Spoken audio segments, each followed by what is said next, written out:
Welcome to It's Always Sunny in Hollywood. Today we're going to be talking about an anime series actually, for the first time.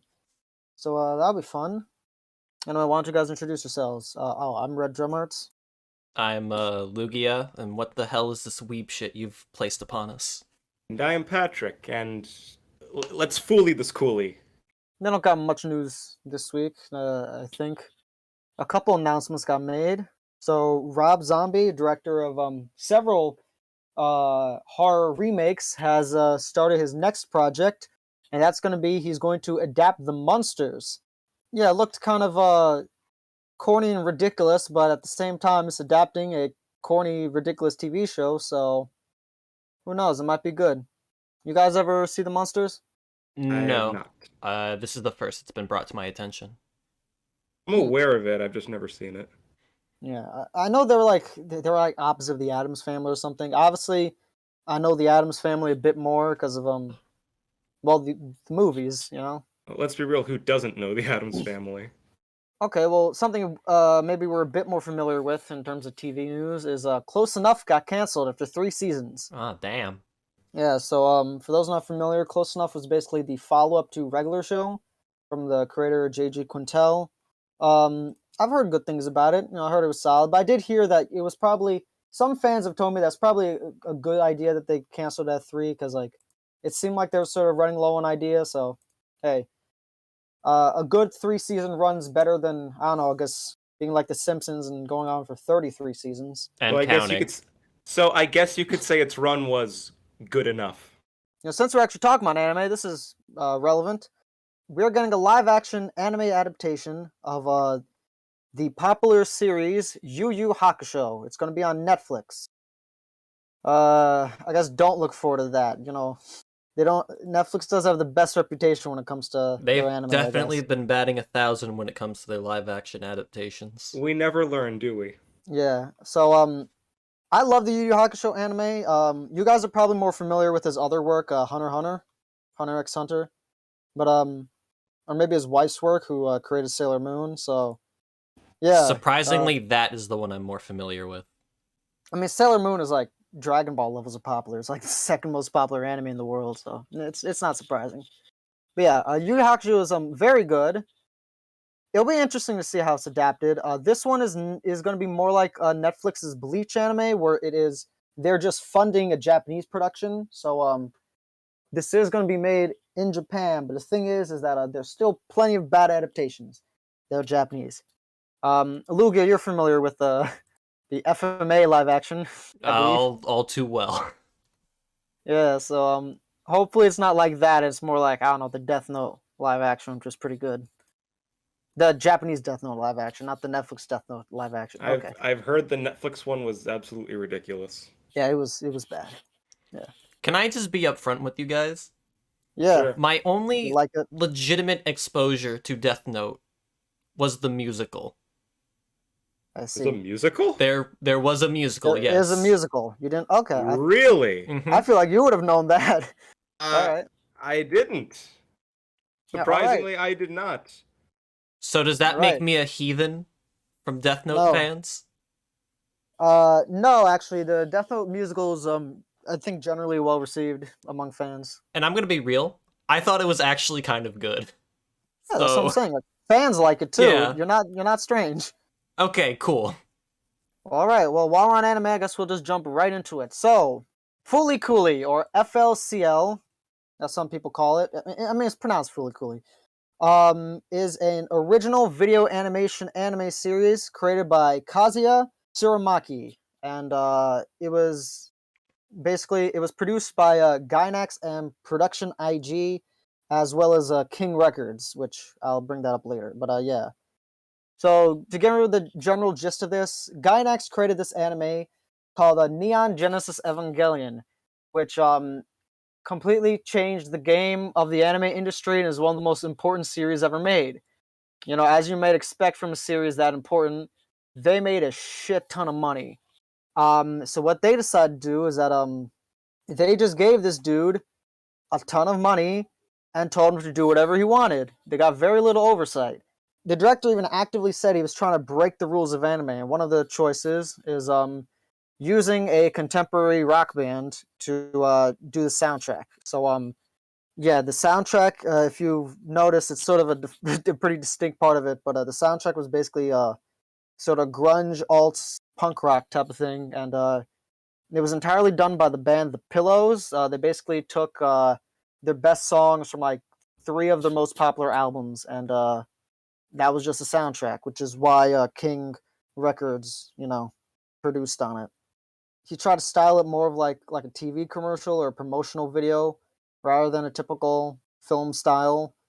So it being OVA, it didn't air on TV. This was direct to video, but that has a poor connotation here. But in Japan, direct to video stuff tends to actually be like higher quality than TV stuff. Hence, why the animation here was so good. It's pretty influential. It was actually incredibly popular in the U.S., more so than Japan, which I thought was interesting because there's some references that only make sense to Japanese audiences, yet this connected more with U.S. audiences. Granted, there are a few references that only U.S. audience would get, like the South Park one. Yeah, I caught Yeah. the 2 South Park references. Two. Yeah. There was I there was only the noticed cutout one. and there was the cutout, obviously, that you can't miss that. And also at one point there's a car figurine of Kenny being impaled. That There one's is. easy to miss. Yeah, I Yeah, didn't see that also, one. Also, at one point, the main character now to kind of look like Kenny when he was wearing the hoodie at one There point. was also a brief cameo of Ghostface from Scream. Yes, yeah. It's another one that you can't miss. Yeah, and they had like a lot of American rock bands reference too. But yeah, so this caught on quick on America, and because of that, Adult Swim actually funded several spin-off series.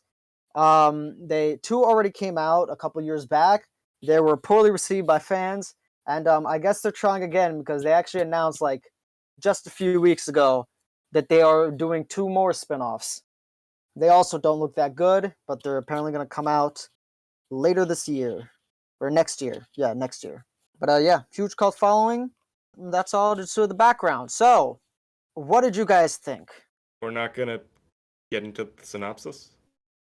I mean, it's just a TV show. Like, okay, I guess like the general arc is some like alien lady lands on Earth, and a bunch of robots start coming out of people's heads, and yeah, it's kind of like a monster of the week thing mixed with this sort of a coming of age story, where this dude and his monster and this crazy manipulative gaslight gatekeep lady are trying to destroy all these robots, although she's secretly revealed to be the antagonist and is actually trying to do this thing. And also there's a side character that was has her own little arc with sort of self-realization with and the main character has some brother issues there. All right, I guess I'll start then. Lugia, Yes. I think I now understand how you felt watching the Speed Racer movie, because I have no idea what the heck this was. Hey, that makes... Well, that doesn't really make What- 2 of us, but... What am I what am I supposed to say to this? Like, after let me put things in perspective. After you just watched a TV show, a mini-series at that, about an alien girl riding a Vespa wielding a guitar that knocks a boy in the head, that causes giant robots to shoot out of his head at random points, which the alien girl uses her guitar to destroy, what do you say to that?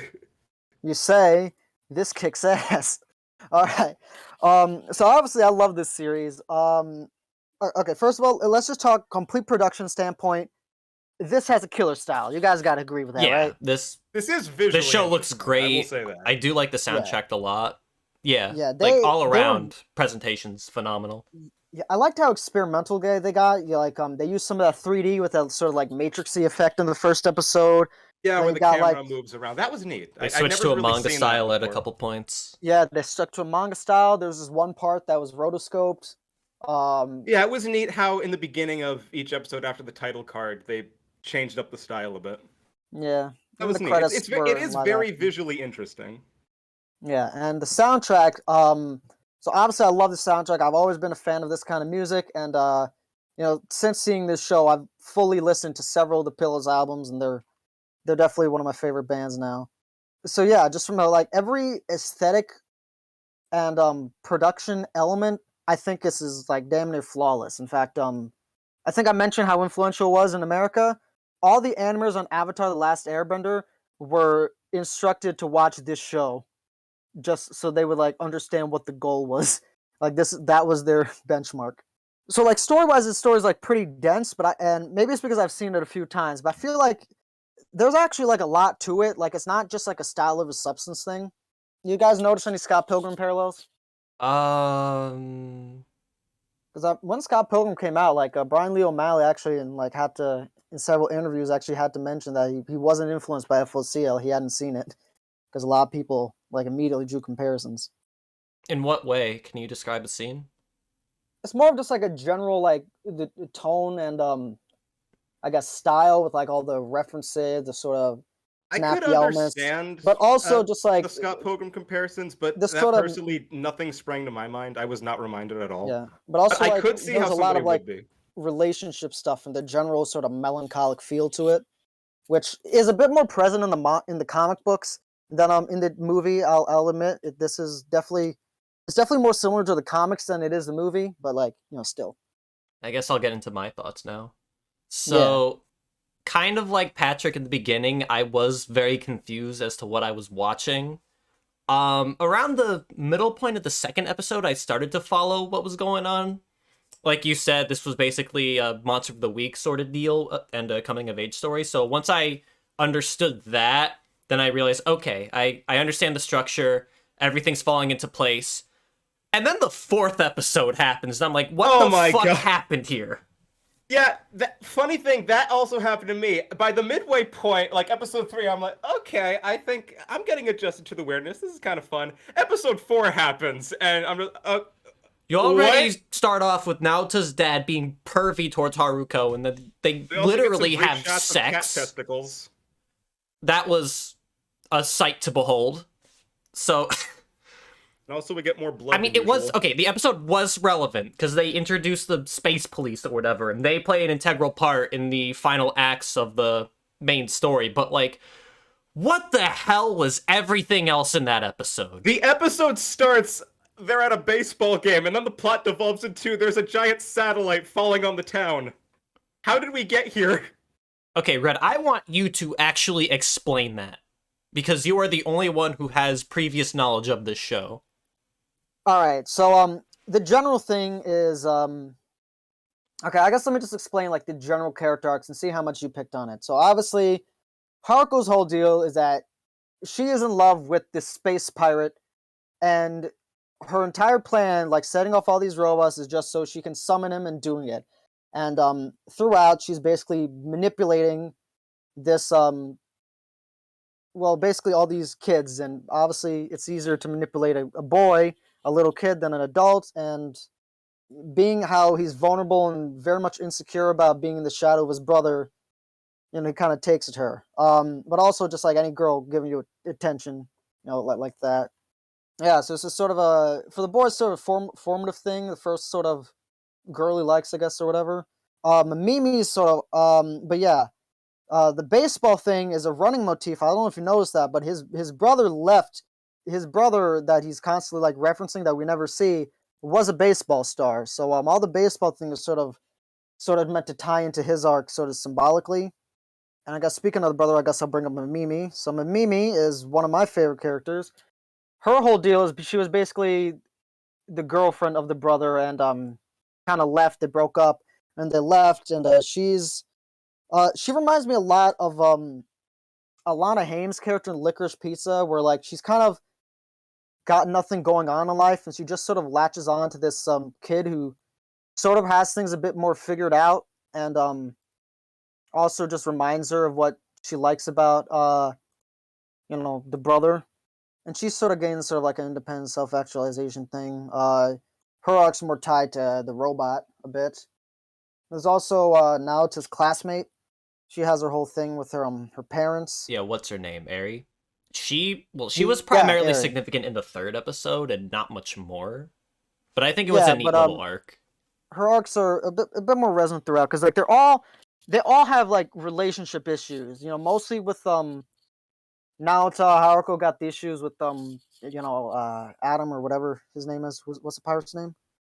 I forgot. I just Was the pirate the guy with the eyebrows? No, No, the that was pirate was the the evil commander of the space. space police. Yeah, Uh, no, the space who police is- guy actually similar arc because the space police guy is meant to sort of represent what Naota could become because he was basically in the exact same position Naota in the past, at least that's what they imply, and he was like, kid, don't make the mistake like me, kind of like that thing. But they also, but then in they reveal that no, he's still obsessed with her. He didn't like learn his lesson. He's just so there's Okay, but who's the then pirate? messy stuff there. The pirate is Atomisk or whatever. He's like the big alien thing that like Naota turns into in the end. Oh, that right. Yeah, so like Haruko's goal was basically to turn Naota into Atomisk because they like dated in the past and he's in love with her. So basically like all these people are sort of hanging on to things they can't have. The guy is hanging on to into Haruko, can't have her. Mamimi wants to be with the boyfriend, can't have her. Then there was like the parent. Then there's like sort of familiar adult parent relationship. So Naota's dad is this big man baby, who obviously is not particularly responsible. And none of the adults in Naota's life are really responsible. And then Eri is sort of this opposite, where she has a strange relationship with her parents, but for like a different reason, and more of like they're too controlling. So it's sort of like you get to see like neglect versus overly controlling. So yeah. I do have a question. What that first robot that popped out of his head, the one with the TV? Yeah, Conti. Yeah, Conti. Um, why did he constantly eat him and shit him out? Okay, basically, this is a mecha series, so that's just sort of like they just thought that was like a funny way of doing like a mecha suit up sort of thing. Like instead of like instead of the guy piloting the robot just straight up eats the dude and forces him to pilot him. That's kind So of like Okay, that okay, makes but I sense. also And have a question Yeah, that's regarding funny. Conti. So but also like Naoto's like this was also sort of a running parallel with their previous work Neon Justice Evangelion, where the protagonists are not particularly active. They're depressed. They don't want to do stuff. So Conti's sort of like forcing him to take action. That was kind of there's also like a thematic element there. Gotcha. yeah, Okay, so that's funny. Conti is basically a good guy. In that Yeah. same episode, though, Naruto gets out another robot that's evil apparently, and like the rest of them are Okay. just evil for some reason. Here's the thing. Actually, that first thing, only the arm of the robot showed up. I don't know if you remember, but there was this giant robot in like the second episode that was missing an arm. That was the same robot. So yeah. Okay. Listen, this is a very dense series. I'm So not gonna be able to understand no, every but single. what determined the morality between those robots, though? I'm not sure, honestly. It's up to interpretation. I guess my sort of interpretation of it is like I don't know. People are complex. There's a lot of like different things in him. So maybe he's got negative elements. Maybe like Conte, I guess, could represent the good side of him, and the other robot could represent the bad side of him. He's actively trying to fight that or something. Who And he knows? just keeps spawning bad robots. Well, yeah, it's not like those problems are gonna stop. Also remember I mentioned how Aerie is sort of like a parallel to him. Aerie is the only other character to spawn a robot out of her. So like that's another thing, and she spawns a robot during like a moment of intense stress. Both of them sort of spawn moments, sort of like at when they're kind of at like a low point. And like the other ones, the adults they kind of spawn like these tiny things, but not much like pops out, only like a little bit. And I guess it's sort of when you're younger, you got more issues. So the way I see it is basically like a panic attack, like personified. Like my meme straight up has a panic attack when she's like, "Oh, I'm overflowing" or whatever. Like that was a panic attack. She was basically having an anxiety attack there. I have two more questions. Yeah. Okay, one. Haruko's guitar, is it just whatever she wants it to be in any scenario? At one point it's a gun, at one point it's a hoverboard. Yeah. Is it She's just like, whatever?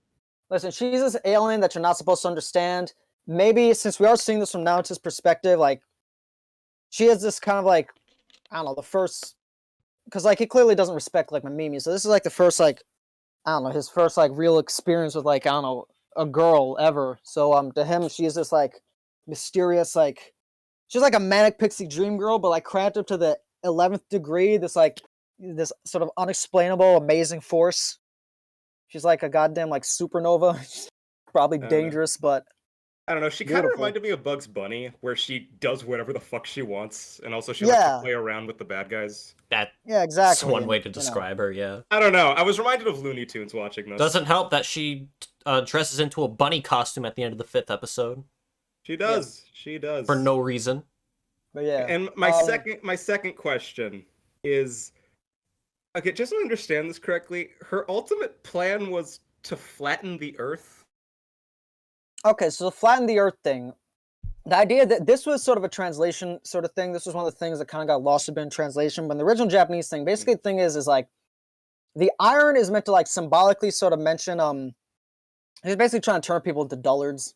The thing there is that like flatten the Earth was meant to like symbolically equate to like smoothing out wrinkles and like a brain.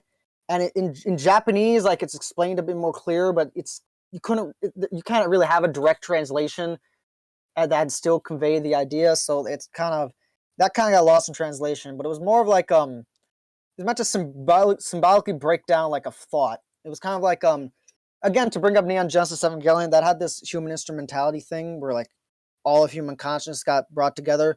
This thing had a sort of like, I don't know, similar idea, but like, yeah, it's basically trying to break down thought, entirely emotion, I guess, smooth out the wrinkles of your brains. They only had 6 episodes of material. They had to cram in a lot of stuff. There was so much symbolic shit here, layers. This is the kind of series that you kind of have to go through more than once to understand it. I probably will watch this again because Yeah. I mean, here's the thing, like, I'm still trying to comprehend what I just watched. okay, listen. One smart thing I did is that most other interpretive stuff is like all like the Lynch movies I made just stuff. That's all like kind of weird thing. This is really fun. This is like even on a pure like dumb level, you can still enjoy it just because it's so weird and creative and stuff. Yeah, So I and think then that pick out lends the pieces itself. on a repeat Yeah. watch. So I think Honestly, that I lends was itself- too distracted by the weirdness to do any serious thinking. I'll Yeah, be but- perfectly Yeah, I'm honest. gonna be But real. that's what I'm saying. This is a show that like everyone wants to rewatch. This is not like there are other things that you need to rewatch like to understand it that like don't compel people as much. I feel like people here like because you just enjoy it like on like at least a more base level. You can just rewatch it for that same base level again and again, but like each time you're just gonna pick up more and more and more and be like, oh, I get it now, I get it. And I would want to, but the biggest culprit for me was that damn 4th episode. And it's like, do I really want to? I know it's integral, but ugh. That was the biggest sour point for me, was that episode. Also, there's that. What you didn't like about that episode? Because I remember the baseball episode. That was like the best one. It was important, the baseball episode, but some of the stuff in between was just not for me. Yeah, I get that. It was over-sexualized, if I could put it one way. It did get more sexual from that point forward, yeah. Yeah, I mean, it's Like, kind there was a like I said, three-way coming love of age stuff, triangle. this was like a puberty thing, but yeah. I mentioned Licorice Pizza earlier. That thing also got like a similar controversy because they had like a controversial age gap thing. Like, the series this reminds me of a lot is Chainsaw Man. Here's what I'm gonna say: Chainsaw Man is a much longer series, and because of that, it's able to convey its themes much more clear. And also, the writer though is equally insane, so it's like just as weird and creative, but it's a lot more understandable, digestible. I recommend Chainsaw Man. That anime is coming out soon, but like the manga's already out. Chainsaw Man's sort of like the platonic ideal because it's like you basically get like a similar core of the best parts of the story, but like you can understand it a bit more. And Licorice Pizza handles more of like the Mimimi and some of the more relationships. So like Licorice Pizza basically combined Haruko Mimimi's character together, and is just centered on the Naota like relationship there. So like I recommend those two because those are like much more easy to parse versions of this, and they're also good on their own. But yeah, that's what I would recommend. And if you like the style of this, I would recommend Die Buster, Dead Leaves, and Panty and Stocking. Because one, Die Buster is just straight up made by the same director, so it is literally the same style. Dead Leaves was also made by similar staff, and Panty and Stockies was also similar staff, same studio. And that one also is a lot more like Americanized. That was them actively trying to parody American cartoons, so it's got this similar idea with the references and having a very like Western feel to it, even more so. Everything I recommend is definitely much more understandable. If you watch those, I don't think you're gonna have like any issue getting it, and it's probably not gonna throw you off as much. But I don't know. None of them did it in 6 episodes. That's what can I say? None of them did all of that in 6 episodes. All these other series either had way more time or it only focused on like a certain element. It's kind of like I guess a fundamental thing. This is like the Rosetta Stone of like a billion different series. Is there anything else we want to add? There is one more thing I want to bring up. So I Okay. assume anyway we all watched the dub of this. Yeah. So what did Okay, you guys think of the voice performances? Yeah, obviously I like them a lot, and that seems to be the popular opinion. I don't know, the sub voices. I just can't listen to this series sub. Like the dub is just, it makes the show. I thought overall they were good. I do wish Mamimi's voice actress put a little more effort in her work. She did sound a little bored. Steve Bloom Here's the played a thing. couple roles, which was surprising. Listen, Sorry, what? I 100% agree that Mimimi sounded bored, but also I think that's like kind of what makes it work. Honestly, like her being Yeah. like just so off. I like that element. I don't know. For some reason, Mimimi's honestly like my favorite character. I just find her the most interesting. I get that, but like after the second episode where she starts growing a relationship towards Naota, like you'd think like she'd have some more happiness in her life, but she still sounds the same as ever. Okay, yeah, I get that. That's fair. But I want to bring, well, for my sake anyway, I want to bring special attention to Barbara Goodman as Naota. I don't know if you guys are familiar with her work, but for me, I was a little caught off guard because she also played the main protagonist, Laharl, from Disgaea 1. I don't know if you guys are familiar with that series, but... The video game series, right? Yeah, a friend introduced me to it. I've only played the first 2 games. They're both pretty great. And her voice for Naota is almost identical to Laharl, so I just thought, like, this kid is just Laharl if he wasn't a demon. In fact, the end of episode sequences reminded me a lot of Disgaea 1, too. I don't know, some familiarity to help me get more invested. She's also known as the, she played Rita Repulsa. She was the dub voice for Rita Repulsa in Power Rangers. Oh, really? Yeah, that's what I knew her from.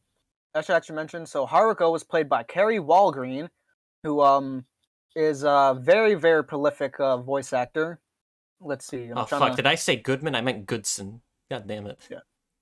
Yeah, Saul Goodman. All right. I was like, all right. Imagine this just became like a lawyer's show, like B movie or something. B movie is just as weird as this shit, honestly. Dude, for this type of show, I wouldn't be surprised. I don't know about that. B-movie never had any robots popping out of people's heads at random points. Yes, but it did have Winnie the Pooh getting shot with the trank. True, but Uh, I don't know. A story for another time. Pact. Anything else, or are we good to move on? I think I've said my piece. I did enjoy myself with this one. Yeah. I'll probably rewatch it, but again, right now I'm just trying to figure out what this even was. But no, it was visually interesting. It was funny. Oh, and one more thing. The soundtrack was instrumental versions of a lot of the songs were the instrumental versions of the tracks. So like if you listen to like some of the Pillows albums like I did, you'll notice that you'll recognize some tunes, but then they'll have someone singing over and be like, "Oh, I didn't realize that this originally had vocals." That's pretty cool. Actually, one thing I want to bring up about the music is I like how in that one episode about the school play, during the giant robot fight, it's not the traditional rock music, but an orchestra, like an orchestral piece. I think that's a nice touch, considering what the episode's about. Yeah, it's thematically appropriate. Yeah, I like that. Yeah, it's more of Aries' story and not really anyone else's. I mean, Naota plays a big role there, but it's more or less just Aries' slot as the main character, which she forcefully puts herself in. Oh yeah, and also, if any of you people from my high school are listening to this, all the short films I made in my my film class, if you're wondering what the soundtrack was, it was this. It was this. Yeah. I honestly wanted this to be the soundtrack of all like those show ideas I was always trying to pitch to you guys. Soundtrack was just going to be music that sounds like this. Okay. So, so I think it's time we close the book on Fooly Cooly. I'll just give my final thoughts. Like 8 out of 10. Again, enjoyed it. I got used to it until that one point. I don't know if that's like a fan favorite moment or something, but like that didn't sit right with me. Maybe if I rewatch it, like I'll grow numb to it and I can just move on from there. But that was like the big sticking point with me. Everything I've else said was seen this a fine. billion Everything times. else was great, but So I've seen this like a billion times. I give it like a 9 or a 10. I told you guys know this. I don't rank, and stuff I'm not like talking this about is ranking. It's just like okay, I guess just like overall, like no stuff. you liked Not it a like lot, you liked it a little. as of right now, I liked it, but again, this is one I feel like I need to give more time to simmer to really collect my thoughts. As of right now, I thought it looked great. I thought it was funny. It definitely kept my attention with how unpredictable it was. Okay. So it's an Word endorsement advice. from me. You ever rewatch it? Do not watch the sequels. Don't. Those do not exist. All right. Okay. what Live action sequels? Avatar thing. The fans do not acknowledge it. It is not real. So we've foolied this Cooly. Lugia, you're next. All right, so I had a couple movies in mind. I want to go back to horror movies, but not just Nice. horror movies, horror video game movies. And I have two in mind. I'll let you guys choose. So, Let me the guess, first one is one, Doom. no. So Oh. I was thinking for one of them, we could go back into the world of Resident Evil with a fairly recent movie, Welcome to Raccoon City, or we could dip our toes in a completely different survival horror series with Silent Hill Revelation. Why Revelations and not the first one?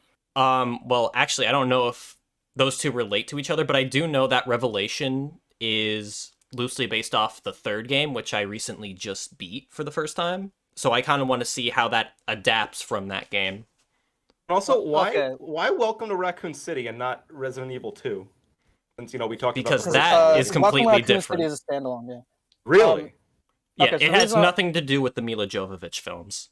Okay, so the thing is like Silent Hill Revelation is a sequel. It's just the first Silent Hill movie adapts the first Silent Hill game, and then obviously you've played the Silent Hill trilogy, right? You know that Yes. the third game follows up on the first game, right? Yeah.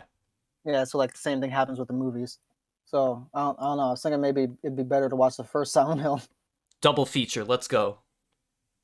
Actually, no. Fuck it, why not? It depends on what you guys want. It's summer. We got the time. We can do a double feature. Fuck it. Patrick? I'd honestly prefer if we just talked about one of them, but I have no preference either way. As to I want to which do one. Silent Hill just because we've already did Resident Evil, and also I'm a much bigger Silent Hill fan. Fair enough. So, So Silent Hill Revelations it is. Revelation or the first one, or I kind of wanted to do Revelation just cause, but It's fine. Yeah, we can just. all right, Or cool. I'll watch the first one. You guys don't have to. I did see the first one, so I'm pretty much caught up. But yeah, it is basically just the first game with a different protagonist So and Pyramid Head for some reason. All right. So Silent Hill Revelations, huh?